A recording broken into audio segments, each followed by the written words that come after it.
Good evening, good evening, good evening. Yes, ladies and gentlemen, we are officially back up in her.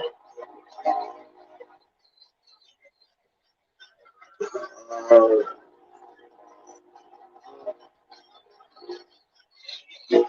yes, we are here. We are ready to go. Hopefully, by using these Bluetooth headphones, you can't hear the train, but if you do, my apologies. I live near the railroad tracks. Trains are frequent in this area. We'll kick off in about a minute. If you're on YouTube, share this out. Facebook, same thing. Tag people. You can't tag people on YouTube, but you can tag people on Facebook. Get this in front of as many people as possible. Should be an interesting topic for sure. So we'll kick off actually just a little under a minute. And always keep in mind, I'm one who just gets on with the getting on. I don't come in the room, and wait a while around. Excuse me. We like to get on to what we're going to get on to and get out of your way.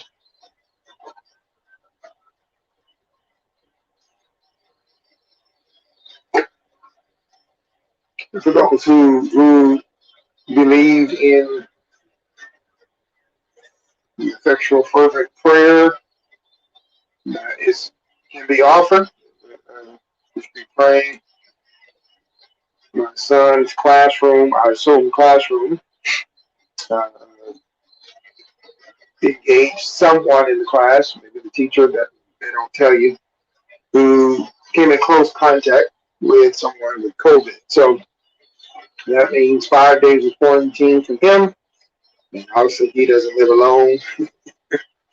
So that means 5 days of quarantine for me.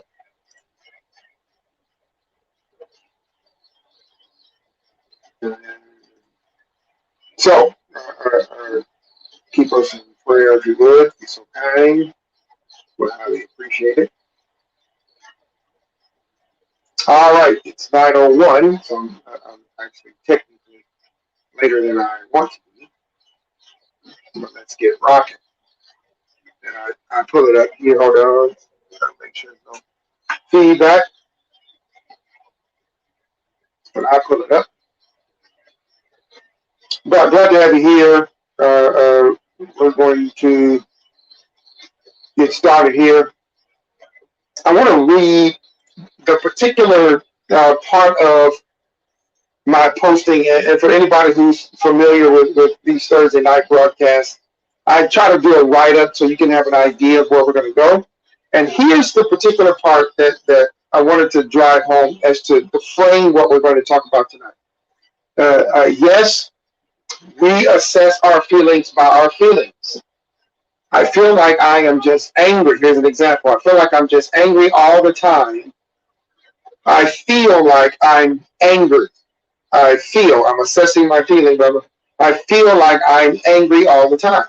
Or explaining where we believe our life is emotionally through purely emotional terms. Sad because I am depressed, which is really just repeating yourself, but we'll get to that at some point. Now, here's the part I'm probably going to have to really explain, okay? Because I suggest that this is what we were taught to do. I suggest not so much like sit down, let me teach you how to access yourself by your emotions, but that we saw this. We watched our parents do it. We watched our grandparents do it. We watched the adults in our lives do this. We did it ourselves. And before we get to what that means and what that looks like and why that may be something we want to stop doing, let's just talk about that. Let's talk about what we saw, what we heard growing up. Maybe your mom and your dad. I don't know your family structure situation, what we call family of orientation. That's the family you're born into.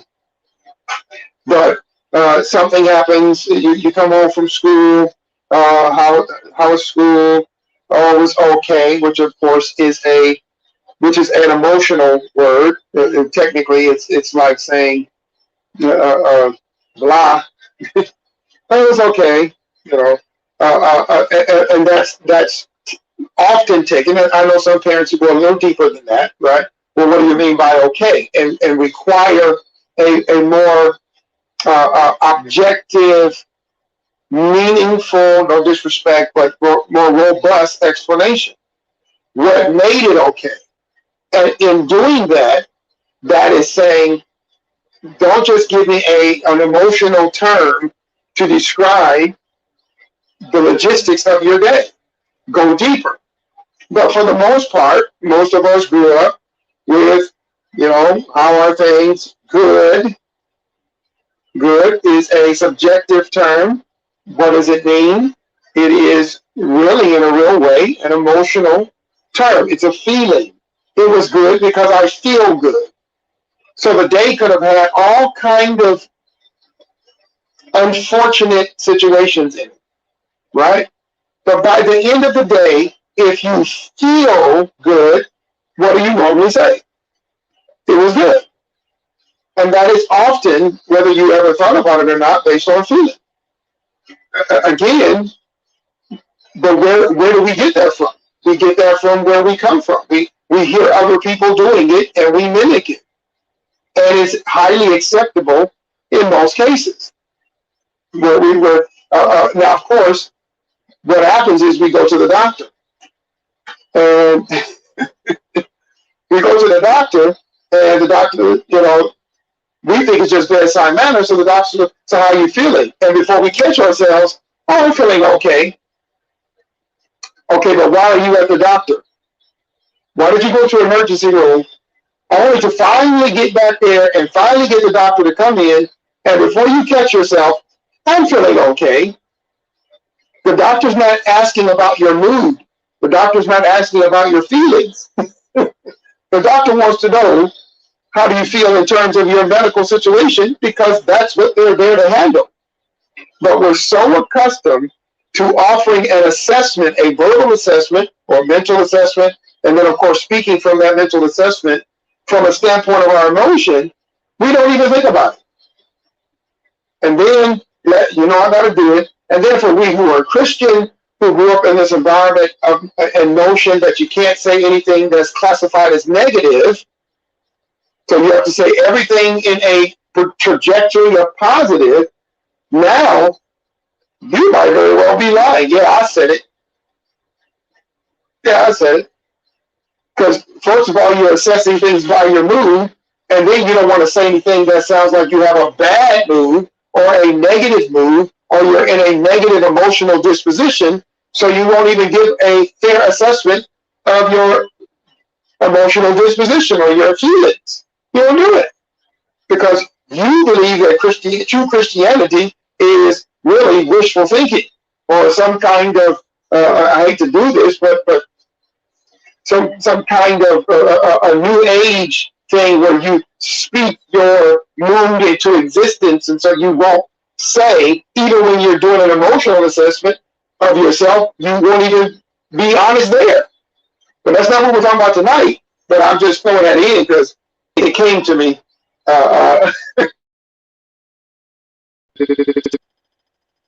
So my point is, where does this come from? I think it's learned behavior. I think it's easy because who's going to challenge it in most cases? Now let's get down into some stuff. Who's going to challenge our emotional assessment, even of our emotion?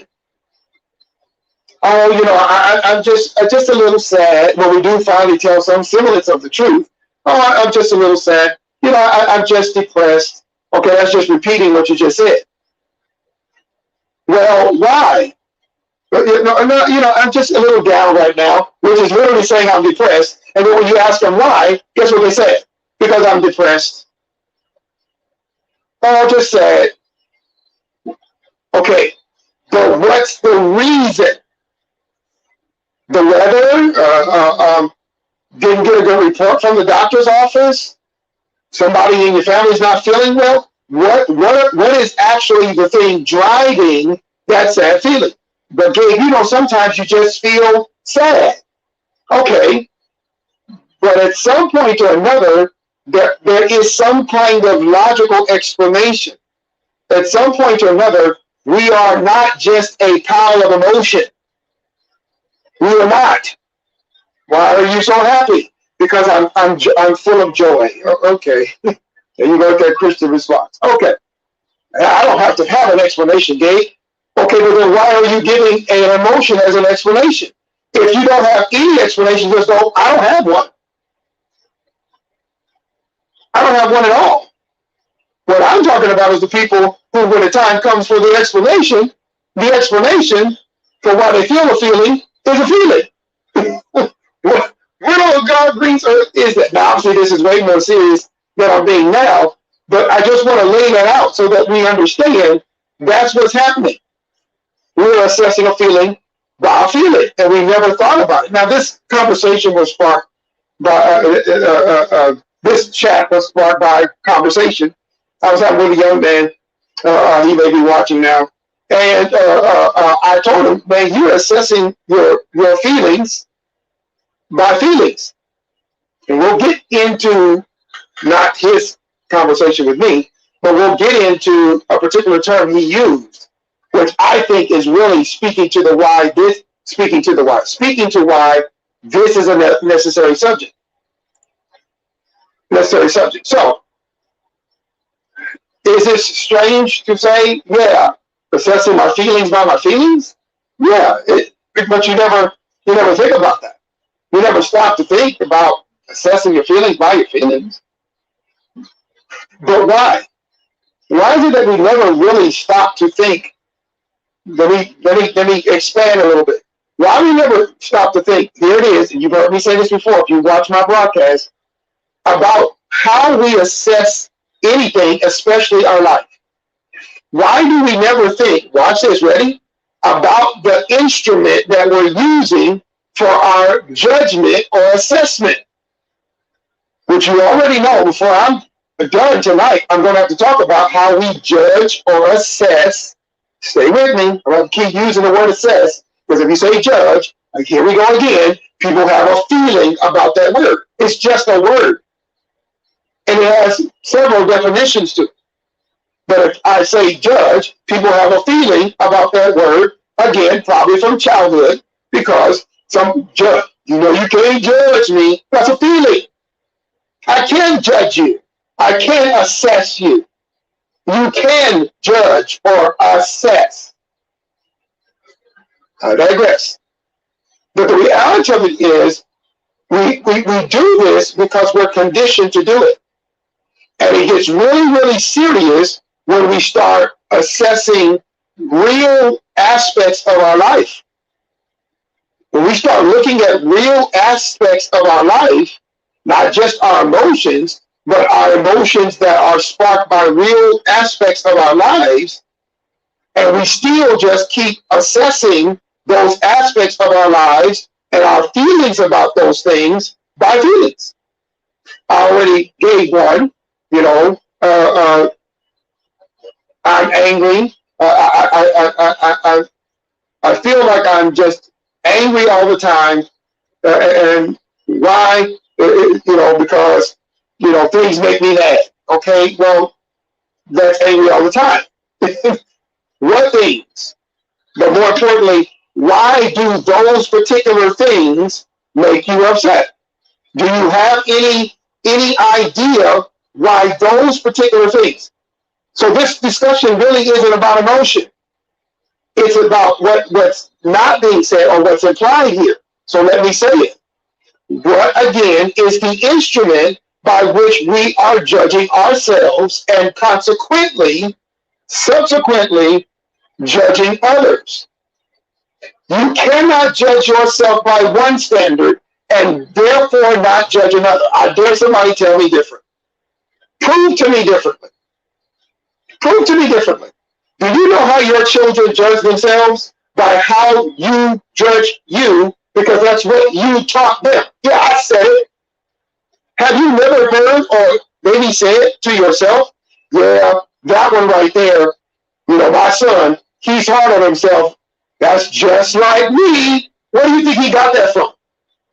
You think he was born doing that? You think he came out of your womb judging himself harshly? No, he watched you do it.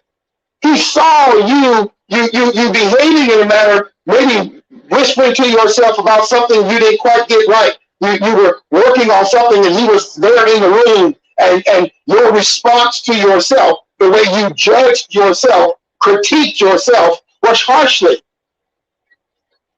And our kids are around us, especially when they're born and their first years, their formative years, they're around us. We are their teacher. And mothers, of course, statistically speaking, in particular. So, yeah, well, my other kids don't do that, Gabe. Yeah, they probably saw you doing it and made a decision not to do it. They said, ooh, I don't want to be like that. But most of the time, in my experience, with talking to people, I won't say counseling, talking to people over the years, yeah, they are. Yeah, they are. They're just that way in particular areas. They may not be that way in all areas, but they will tend to be critical with themselves if they have, or if there's two parents, they have a chance at the possibility of being more like the other.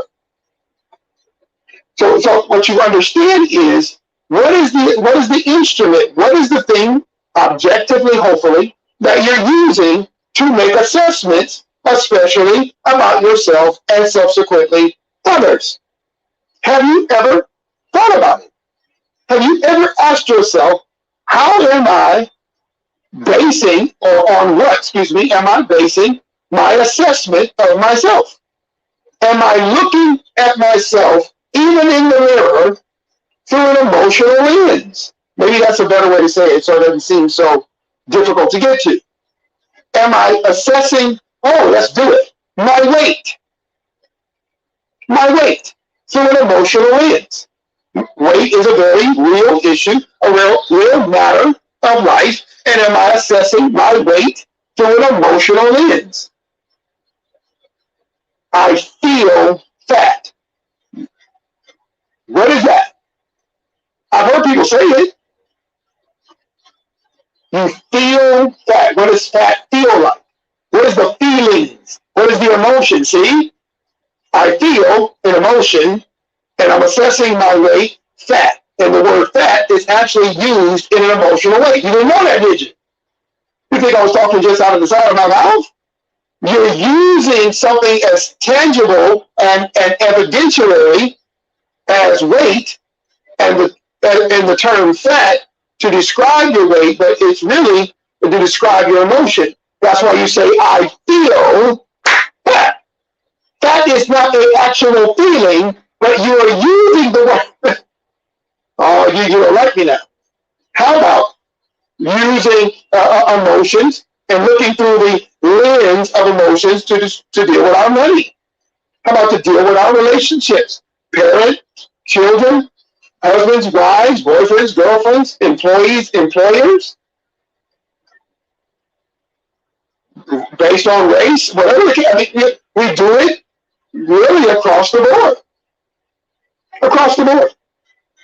So for example, a person has a car, not the best running car, and he sees or she sees, some coworkers who have cars that, in their estimation, they don't know. They haven't gotten in these people's cars. They haven't done a blue book on them. They haven't done any actual objective assessment, of the cars they see. But they are looking at their car and assessing their car juxtaposed to their coworker's car and decide that their car is lesser in quality because of whatever particulars that they say, but all those things are subjective and therefore can be grounded in what should not be grounded in, which is emotion. You know what the problem is? They feel like their car is worse. Again, they haven't actually talked to their coworkers about their vehicles. They don't know the values of the cars. They haven't looked at Blue Book. They haven't taken their coworkers' cars to the mechanic and seeing if there's any issues with the electrical. As a matter of fact, you want to prove that this is an actual conversation? I ain't gonna tell nobody's business, but I used to work in an office 20 years ago. 20 years ago. I'm old enough to say that. And literally, I watched several coworkers buy new vehicles, one right after the other. And you think, well, okay, there's no big deal. No. It would be okay if they weren't literally talking about each other's vehicles leading up to buying a new one. Literally, you will watch it. I think the boss who's making a ridiculous amount of money, paying herself six figures, it is what it is. Purchased a car too, Corvette, I know was one of them. And before you know it, then supervisor comes in with a new vehicle, and then next thing you know, one of the case managers like me drove up in a new van, and I won't go any further than that because it gets a little close to home. But all of a sudden, somebody else decided to get a vehicle, deciding that it's time now. Seeing these, and I literally heard the person say, seeing these others, and not just that person, I heard people I've already listed saying something to the same effect, assessing that the current vehicle that they were driving was not any longer worthy of them, and it was time to get a trade up, I'm sure, for a new vehicle. So they made a tangible, physical, real-life purchase, having assessed their current transportation or their previous transportation through an emotional lens. This notion that this is not a real thing is nonsense. It's asinine.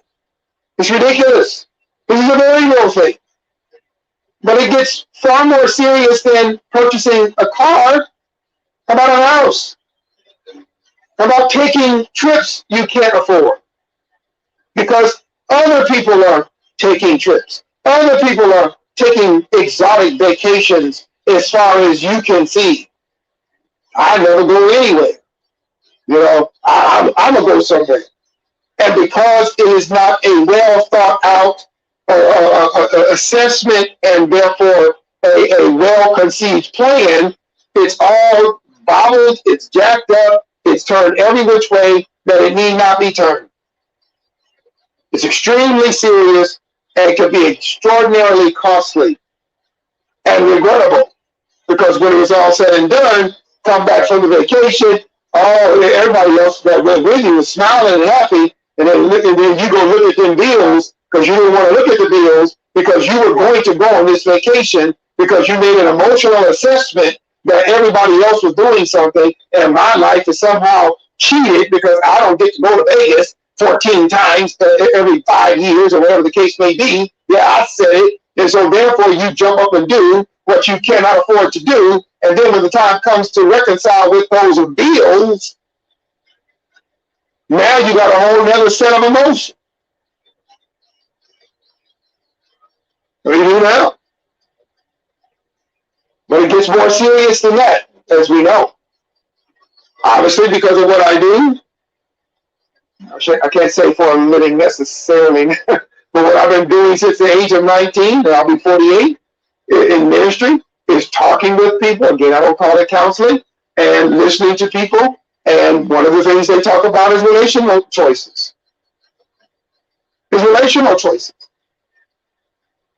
Now, for those who happen to be Christian, this word should not be strange to you. It's called covetousness. Covetousness is a action, but it is also a feeling. The act of coveting, that's an action, which is, of course, in the Mosaic Law, in the Torah, right? But it's not just an action; it's an emotion. It's an emotional action. It's something that's done on the inside. Now, it can have external implications in terms of what you do behind what you feel. We're coming to that. I want to just stay on the emotional piece for now. So we already been talking about it. I'm looking at my neighbor's car, my neighbor's this, my neighbor's that. But when we start looking at it relationally, look at why she got a man.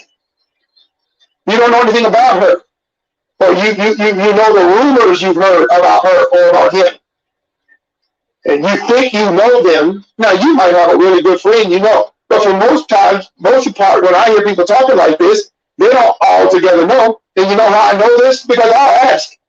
If you standing around me, I'll be like, "How you know them?" Oh! I heard. I read on a social media page, and I heard they really weren't good people. Let me ask this question: what does that have to do with getting into a relationship? Let me take a sidebar here, and I'm going to have to do this one as a broadcast.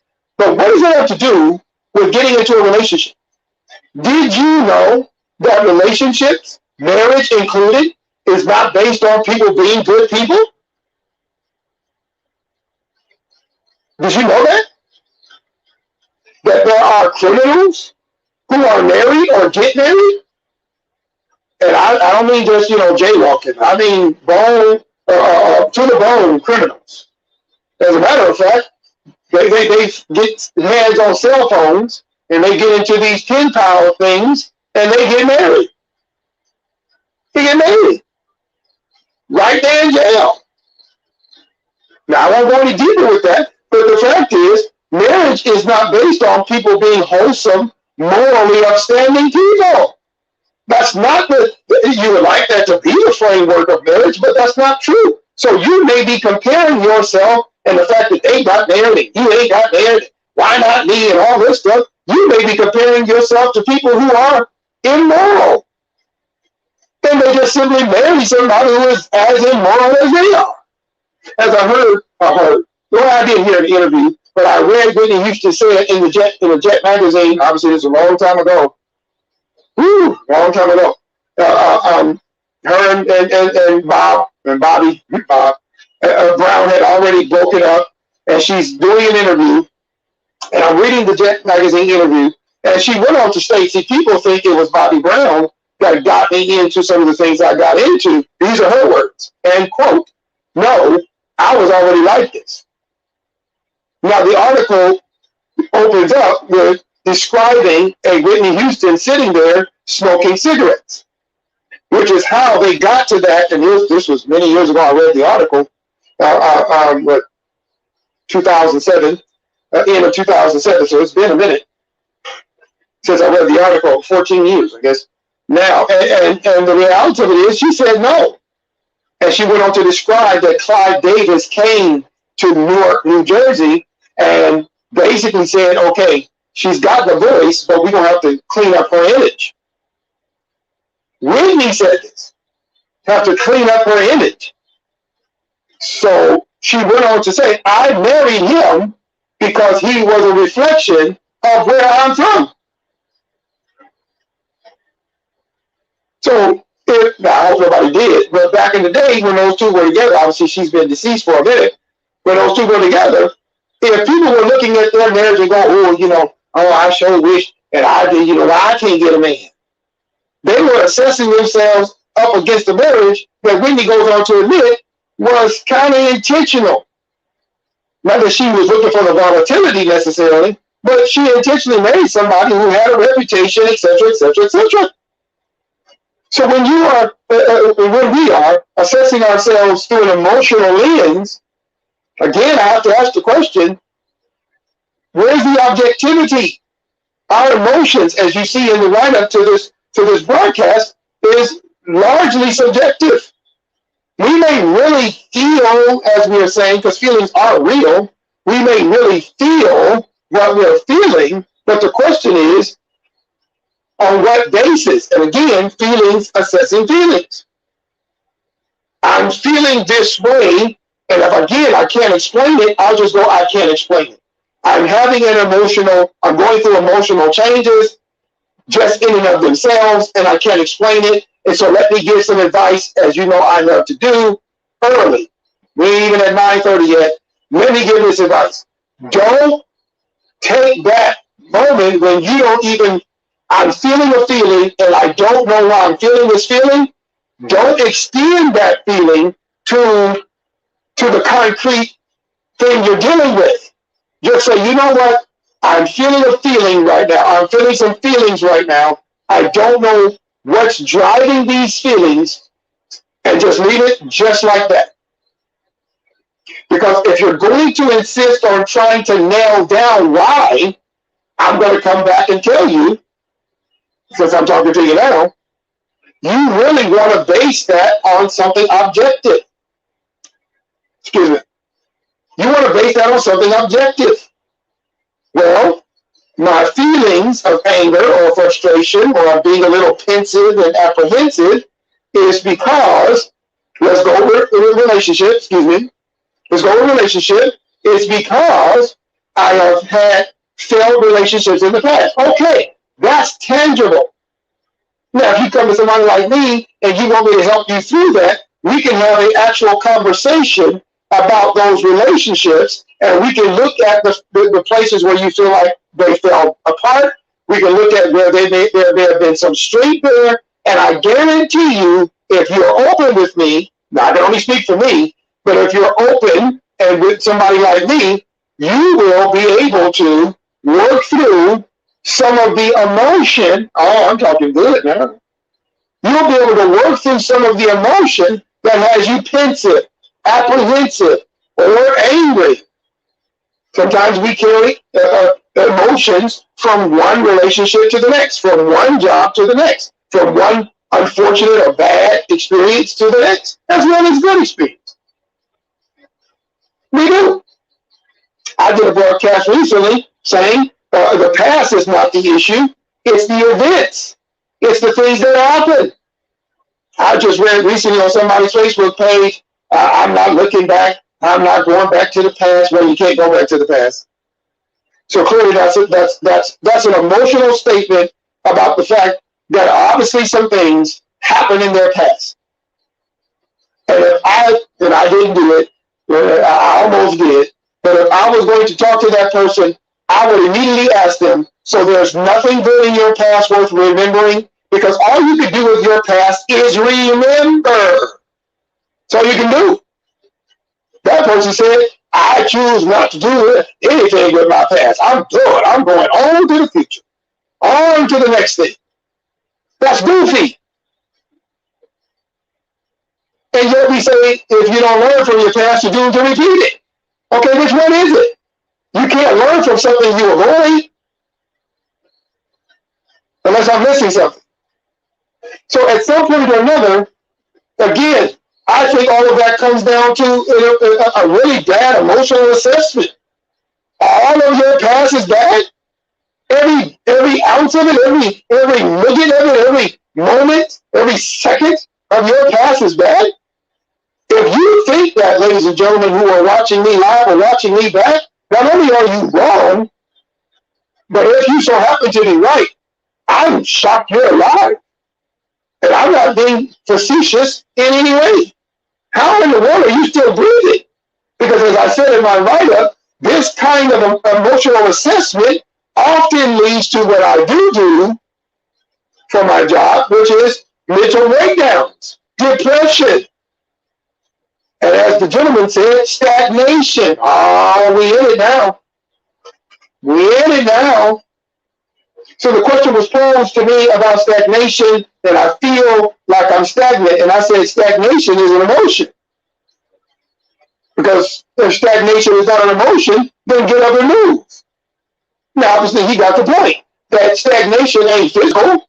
Now, some people may feel stagnant in terms of some physical attribute like weight loss or something like that.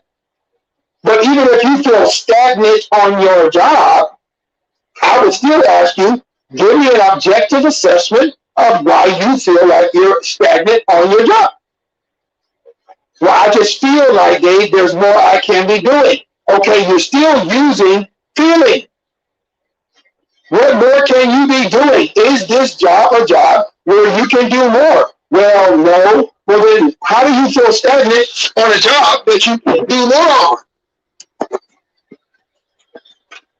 You might be topped out, but that's not an emotional assessment.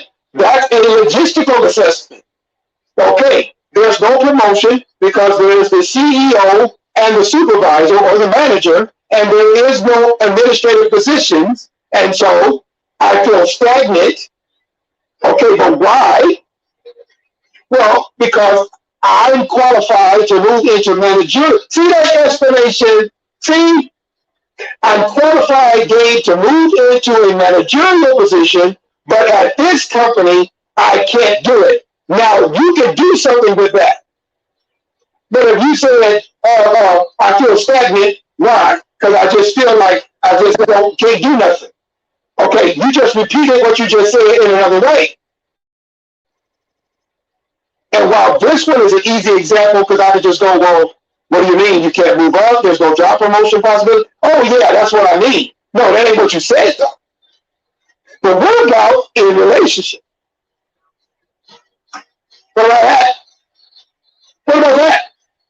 What about I feel stagnant in my relationship? I feel like my relationship isn't going anywhere. Okay. Well, where are relationships supposed to go? Let's deal with this since I'm using this as an example. Somebody talk to me. Where are relationships supposed to go? Where do they go? Better communication, better than, what are you judging that by? Are you judging it by watching somebody else communicate and you suddenly want your wife or husband to communicate like them? Well, that's covetousness, ladies and gentlemen. I told you. Your husband or wife can't be somebody but who they are. Now, they can use a word better. Is that what you mean? No, okay, you're being funny. I'm not being funny. I've been married. I've been through this. I've been, I just feel like, we just stagnant. I've had this conversation. And I literally asked that person at that time, what does that mean? And they just kept repeating in different words the same idea. I just feel like, maybe you need to go to couples counseling. And I'm sitting there going, you want to go to couples counseling, but you can't articulate the issue? So say, I want to go to couples counseling because I feel there's an issue, but I don't know what that issue is. Now, of course, if you're married to somebody like me, who so happens to know something about couples counseling, then I could flush that out. Even if I'm the person you're in a relationship with. It just so happens that is something I can do. That's like being married to a mechanic and saying, I just feel something's wrong with the car. And then when the mechanic, husband or wife, says, well, what do you mean? Are you hearing a noise? No. Is it pulling to the left or the right? No. Do you feel like the timing is off? No. But I just feel like, I don't care if you're a mechanic, I just feel like something's wrong with the car. And I'm going to take it to the auto body place, and I'm going to have them look. Okay, you're married to a person who does that for a living, and you're telling them something's wrong. They're asking you the pertinent questions by which to assess your feelings about the car so that you have an objective assessment by which to judge your feelings. See what I did there? Because the real issue is that your feelings need to be assessed by the objective facts or truth. Oh, I love this. Let me roll it back again. The real issue when you are assessing your feelings by feelings is you need, if not you, someone who you listen to and care about and trust to come and help you to assess your feelings by objective facts. Now, if anybody's been married who's listening or are married who's listening to me, you know that those conversations can get dicey and heated because they start sounding like this. You think you know it all. See, you just try to be smart. But the fact is, that's gotta happen. I know I'm single, so I can say it. I say it don't matter to me. At some point or another, there has to be someone who will have an objective standard by which every party in the interaction can operate, or you can't get to where you're trying to go. For those of you who have grown kids, have you had a discussion with your grown son or daughter that got heated, right? So you walk away from that situation, and then when you look back, you have to ask yourself, once you got past, I'm the mama, I'm the daddy, and you're going to do what I tell you to do. And of course, they walked away and proved to you, no, they're not. At least not in the immediate. They reminded you, even though, yeah, they may have to even do what you say, I am grown, and you have to stop and acknowledge that they're not children. Did you ever stop and think to yourself, what in the world was we just talking about? I could have went to husband and wife, but I want to go to grown children and parents. I've done a broadcast about that. I want to go to grown children and parents. Have you started to think about what in the world are we doing here? What are we talking about? What is this discussion about? What was this argument about? And now you might not have got to this point, but can I interject that when you get to that level, it's plausible that really all it was just two highly emotional people. This is why I'm using parents and children. That child was acting just like you. Now that they're grown, your child was acting just like you, and popping off at the mouth. You know how you talk, how you parents talk, popping off at the mouth.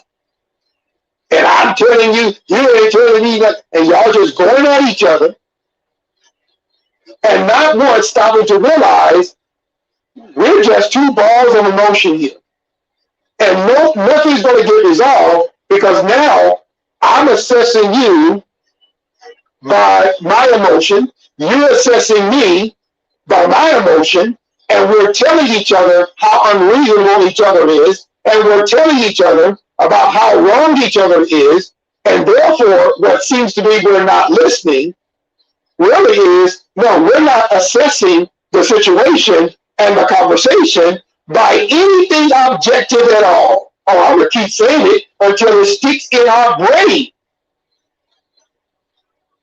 Now, for the parent, I'm your parent.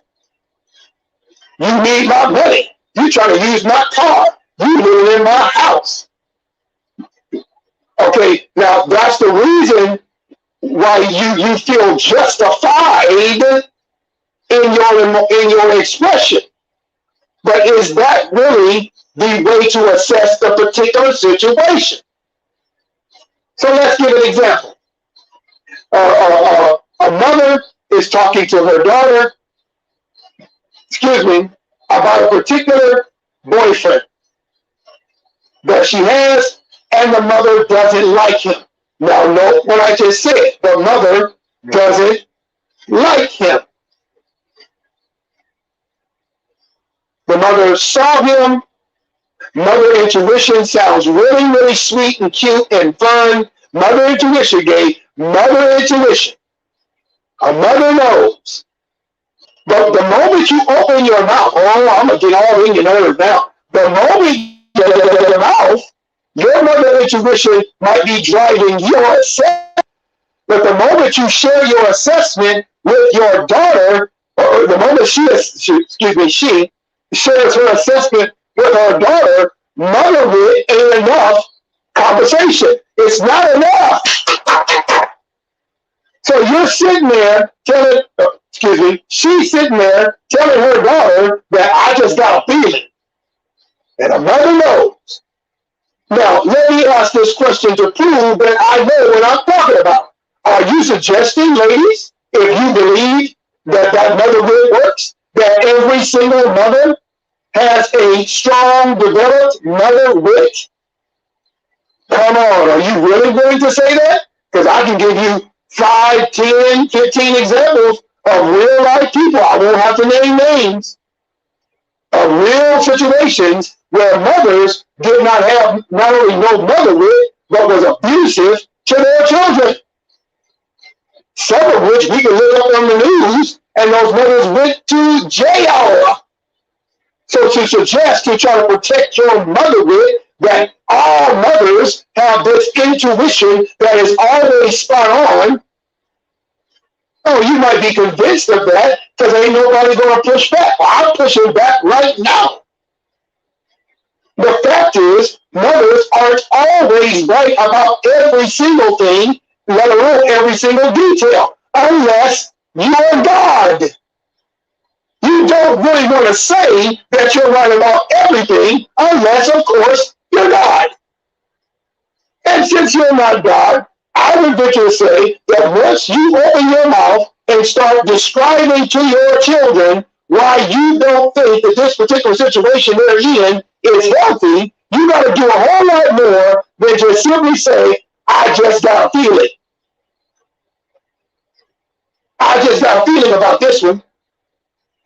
And if you say that and that's all you got, express your feeling, well, understand, because that's subjective. If the child don't get your feeling, then guess what they're going to have to do? They're going to have to still make the decision that they were making in the first place. So if the girl is dating the guy and all she got from mom is, I just got a feeling, yeah, mom may prove to be quote unquote right in that she had a negative feeling, but I would tell that girl, yeah, but only take that with a grain of salt. Because what did you think you were going to be able to do with your mom's feeling? Because there have been times when your mom felt like, oh, it was all good, and it didn't work out. Oh, dads, I don't leave you out. You know, dads know. Dads know. No, you're not God. Stop. You don't always know. You know, well, I ain't a Christian, Gabe. Well, okay, so you really ain't God. You don't always know. And the notion that because of your position as mother, so let me now talk to those of you who claim mothers with, was your mother or your and or father always right about the advice they gave, especially the advice that was based strictly on, I just got a feeling? I just got a feeling? Now, they may not have come back and apologized because their feeling was off. But a lot of times, they may not have been accurate, or they may have been accurate in one sense. But again, we're talking about accuracy based on a feeling.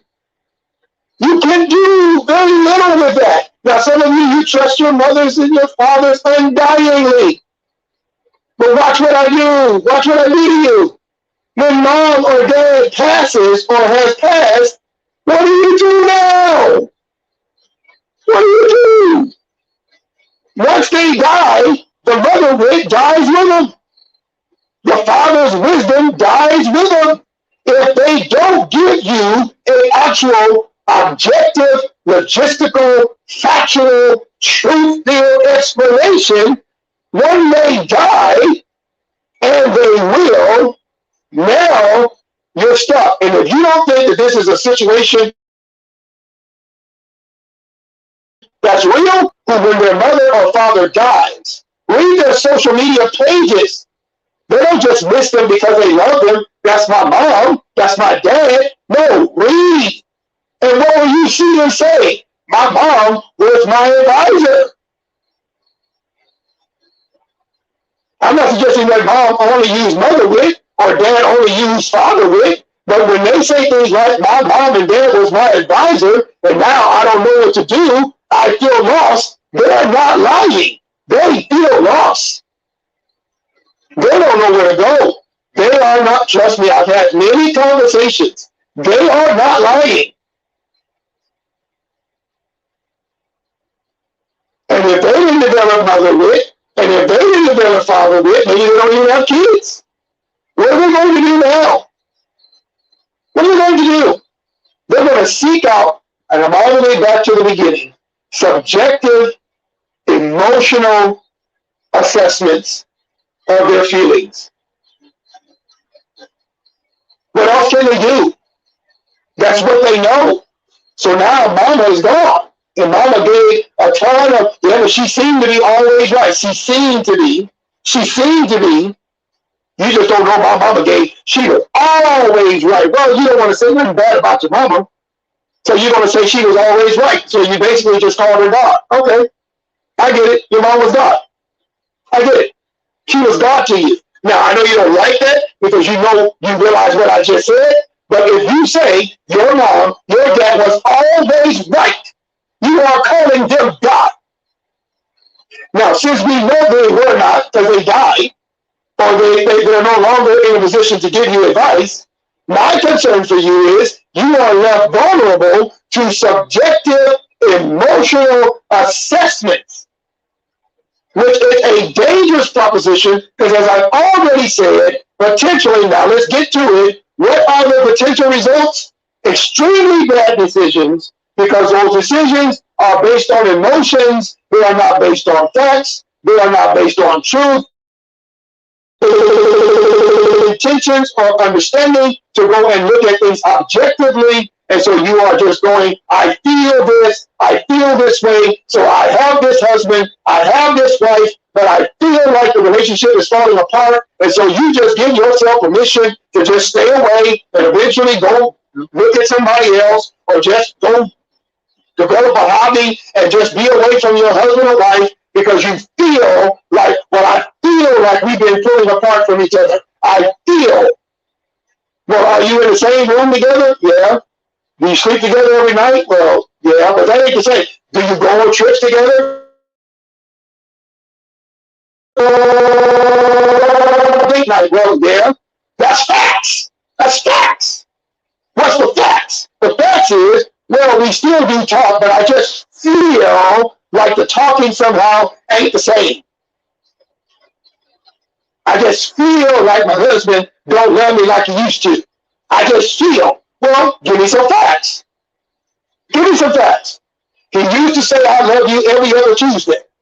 Now, he don't say it but what Tuesday a month.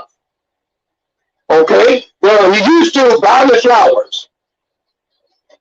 Okay, now he ain't buying me. Okay, at least that might be somewhat subjective as well, because what did the flowers mean in the first place? I don't know. But at least those are things that have some tangibility to it. And even then, I'm saying that, and I realize I caution myself. I'm careful with that because so the only way that he can express, well, no, dude, I mean, I'm not saying that. Well, what are you saying? To the husband, I don't feel like my wife loves me anymore. Well, why? Well, because, she used to compliment my dress, but now she don't compliment it anymore. Well, when you say she don't compliment anymore, that means she don't give you a compliment about anything or just about your suit that she's seen you in for 25 years. She's seen you wearing suits for 25 years. Other things happen in life. How often do you want her to compliment your 3-piece suit? You got 23-piece suits. She bought half of them. But you want to keep hearing, well, Dave, every once in a while, you want to hear, I get that. I understand that. But you have to be careful of an emotional assessment. I think my point is clear, hopefully by now. You have to be careful if you're going to do that and you feel a certain way, then ask yourself, what am I basing these feelings on? Is there anything concrete that is going on that is taking place for me to say I feel the way I feel? Now, I'm cautious, always cautious, because I understand for some, I feel my husband is cheating or my wife is cheating. So Gabe said, base it on some concrete evidence. So now you start going through the phones. That's not what I'm telling you to do. And don't take my words to mean that. My assumption is that the reason why you're saying it is because you probably already did some digging. It may very well be that their behavior has changed so dramatically that you have a right to be uneasy. Like I would just say, I feel uneasy. You feel like your husband is cheating? No. I just feel uneasy because there's a lack of affection. But you just go, there's a lack of affection, he's sleeping with somebody else. Wow. Because what happens if you discover that he wasn't? But you spent the last 3 months just rolling over in your head your subjective emotional assessment that everything you thought was evidence was really just an emotional opinion. Come to find out, 3 months led right up to your wedding anniversary, and he popped out this big gift that you didn't anticipate. So he was being secretive because he was trying to work on keeping the gift from your gaze. And now you're sitting there, oh, honey, but in the back of your mind, unless you're one of those transparent people, you realize you feel like a big dummy because the fact is what you really was doing was taking your assessment way too far. Way too far. You took your emotional assessment. Yeah, but what if it really happens? I'm not talking about the results. I'm talking about that leading up to results. I'm talking about being cautious, careful. As a matter of fact, I strongly encourage when you start realizing your feeling about a thing is beginning to be overwhelming, to stop and ask yourself, what am I basing these feelings on? At the current, I don't mean go look for evidence to prove your feelings. I mean, why am I feeling this in this moment with no evidence? Do I have any evidence that my wife or husband is cheating? Do I have any evidence that I'm actually going to be fired? Do I have any evidence that my life is actually stagnant? That I'm actually stagnant and it's not just a feeling? Do I have any evidence along those lines? Or am I just ultimately saying emotional things and because I'm really feeling it, that it is because I feel it? It's not just because you feel it, because you know emotions are unreliable often. I should have followed my first gut. Well, you didn't follow your first gut because you didn't have any evidence. You probably never heard that explained, have you?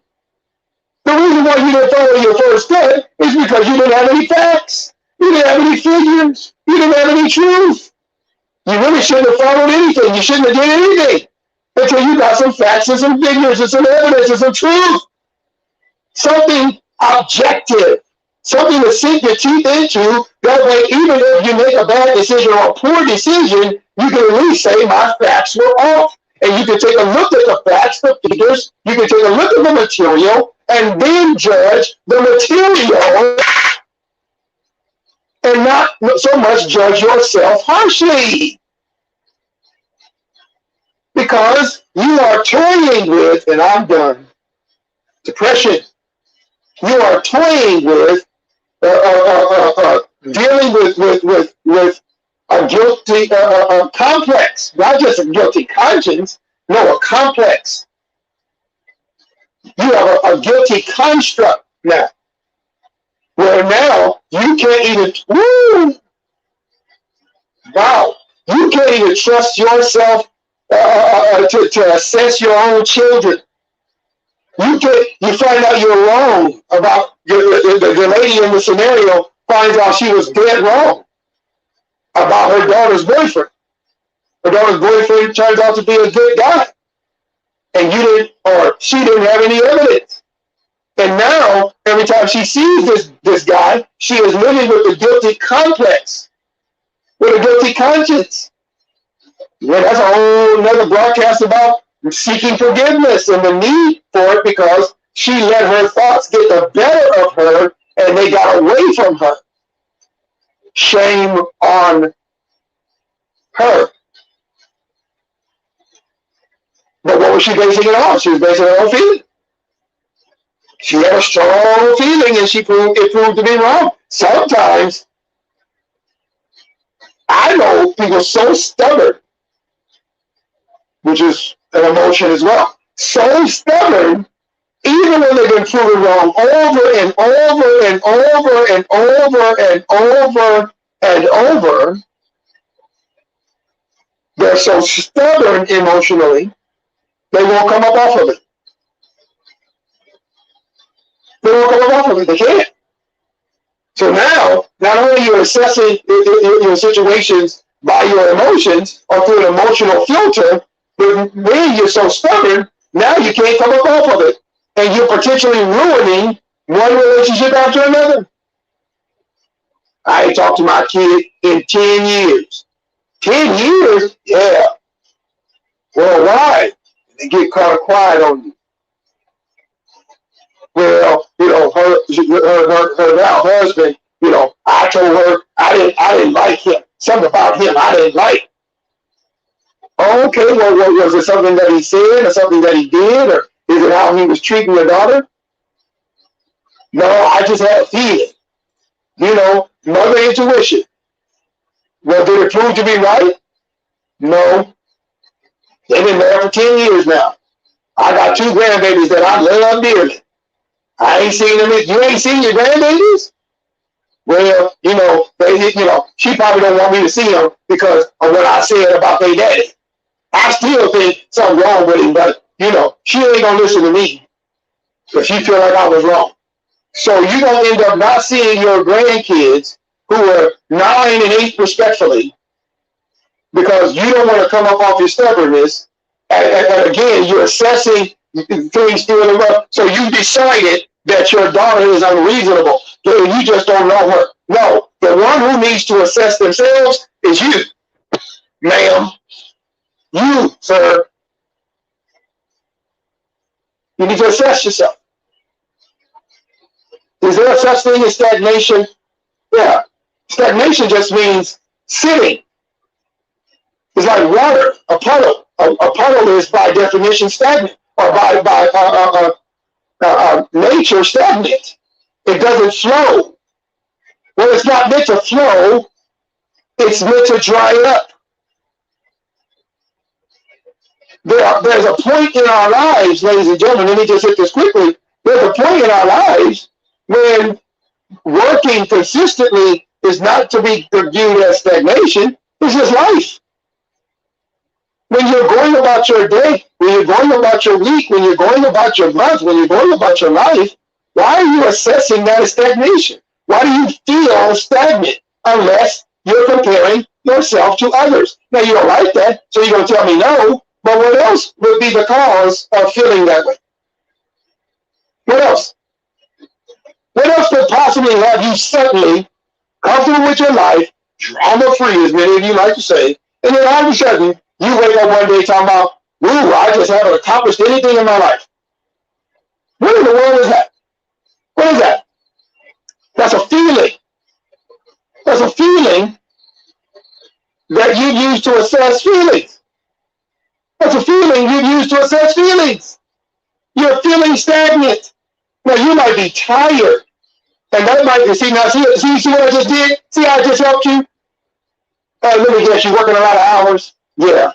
You know that's not stagnation, you're just tired. And when you're tired, it's hard to give a good assessment because you're tired. So what I want you to do is try to get you a good night's rest, wake up refreshed in the morning, and then take another look at your life. Tired is a literal, it's not just a feeling, tired is a literal state of being. Your faculties, your body, your mind, your brain is weary. You haven't gotten enough rest. And so now you're trying to judge where your life is, and you've been working for bless your hearts for the first responders and all those people who are still at it. You've been working 30 days on 4 hours of sleep and working 10, 12, 14-hour shifts. And of course, you feel stagnant. No, what you're really feeling is tired, exhaustion. Now you're not even getting a good, solid assessment because you're really just flat out exhausted. You're exhausted. And what you need is rest. And once you wake up refreshed, then you might have a different view of your life. You might find yourself saying, you know what? I was just tired. Ding, ding, ding, ding, ding.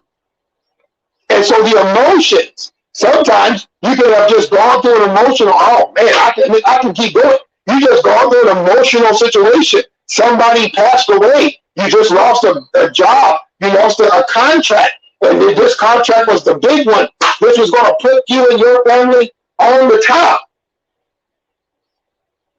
You're grieving and you're trying to assess your life through the lens of grieving. What are you doing? You know what you're supposed to say? I'm grieving. Why? Because I just suffered a loss. Done.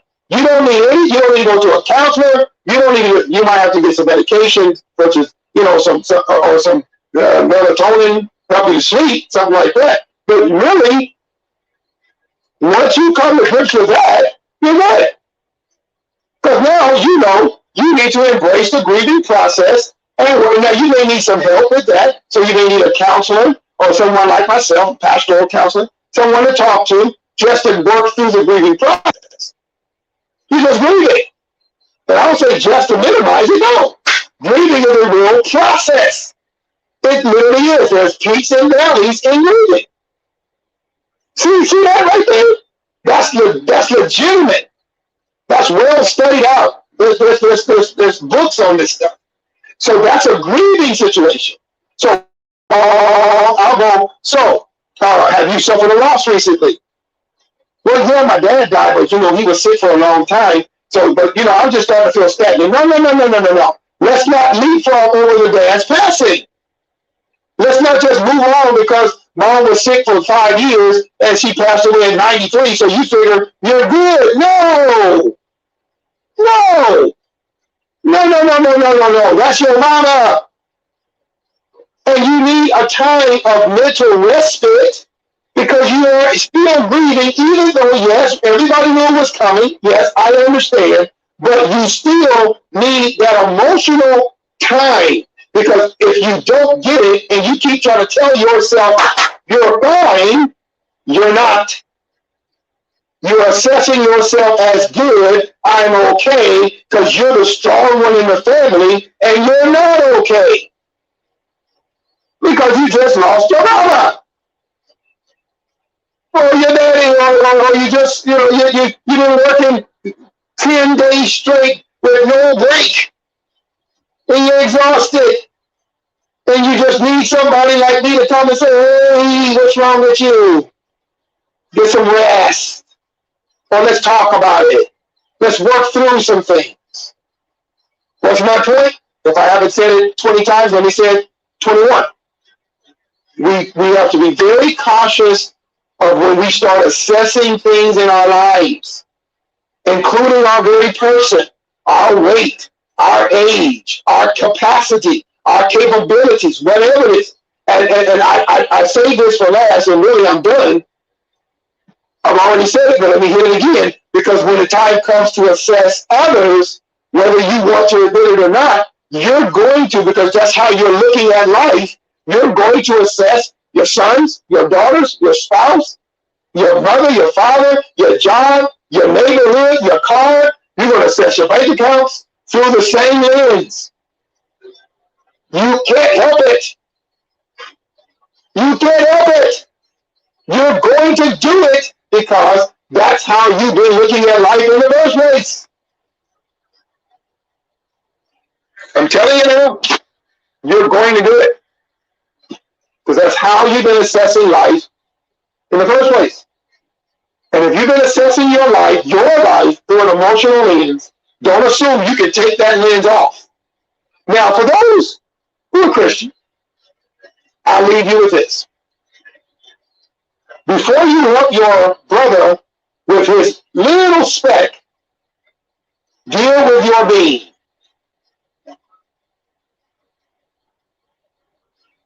Jesus said, how are you going to help your brother get that little speck of dirt, little mote, little speck, out of his eye when you got a beam in yours? And I'm telling you, most of us, if there is a beam in our eye, it's emotion. We are trying to deal with life through our emotion. Purely through our emotion. And then we have the nerve to look over at others and try to assess them, try to judge them, and try to help them. You a ball of emotion, have the nerve to tell somebody, you just way too emotional.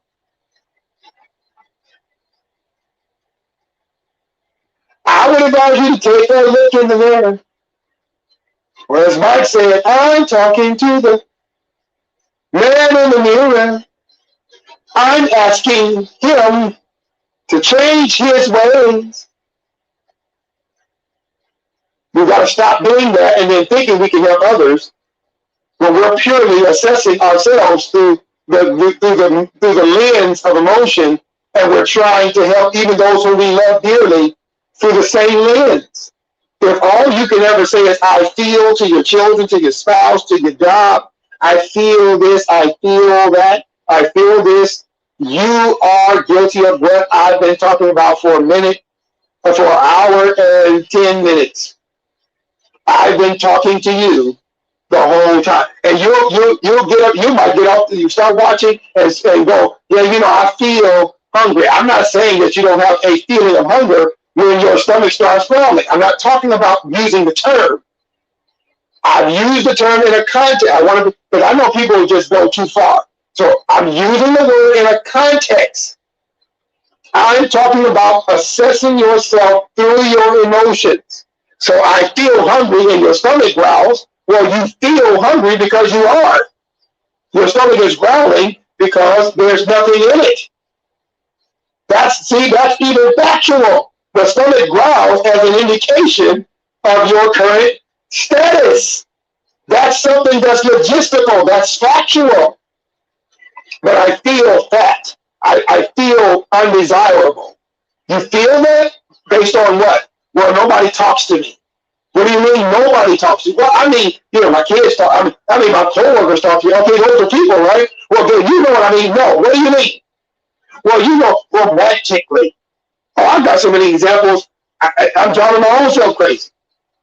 Well, apparently nobody loves me because I've never been married. Nobody loves you because you've never been married. Wow. So marriage is the only relationship in which love is experienced. Well, do you know what I mean? No, I don't. Do you? Well, I dated, and you dated? So somebody did talk to you and spend time with you? Well, yeah, but we didn't get married, okay? So that makes you unlovable? But you were in a relationship? Well, yeah, I was in a relationship, but we just didn't get married. I guess nobody loves me. Yeah, what you said is nobody loves me enough to marry me? That's not what I said. That's what you're saying. Because you want to drive that emotional assessment home, and you're going to drive yourself to depression. You're going to drive yourself to some extremely bad relational decisions. Enough. I'm done. Have a good one. We're back now at full force. We'll be back next Thursday. If you missed the list that we're going to be covering, go back a few days ago, and I posted the subject matters for the next few weeks, at least for the month of January. I'm going to try to keep up with that. If you have a topic, I keep offering this, and I've had a couple of people offer. If you have a topic, not necessarily biblical, that's not what this is about.